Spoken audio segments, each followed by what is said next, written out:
$500 million.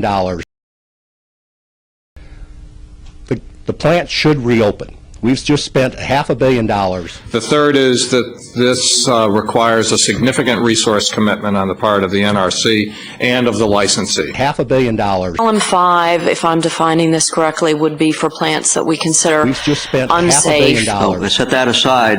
It also talks about being in column 4 or having a significant operational event. And we saw both of those at Fort Calhoun Station. So those are the types of things that ask us questions. Do we need to do extra work before this facility returns to power? We've just spent We haven't done it.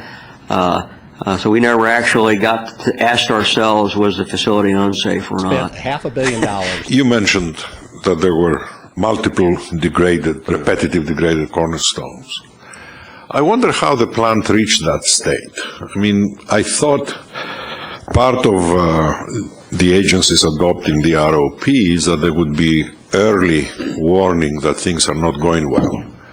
And yet we end up with a plant that has multiple repetitive degraded cornerstones, and then we move on to 0350. Does that mean that we don't have enough leading indicators in the ROP to warn us so that we'll never reach that level, or what does it mean? Spent $500 million. That's a question we're going to ask ourselves, and we're going to have to answer. We have the same question.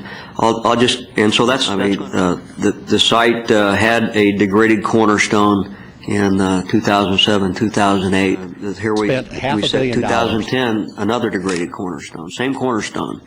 And so for the same cornerstone to become degraded over a course of 3 or 4 years, that's probably, in the big picture, that's telling you something about organizational performance, that cornerstone degraded again and doesn't register in the action matrix, but it's a historical fact. Every couple of years we start talking about leading indicators, and we just don't have one, never have had one.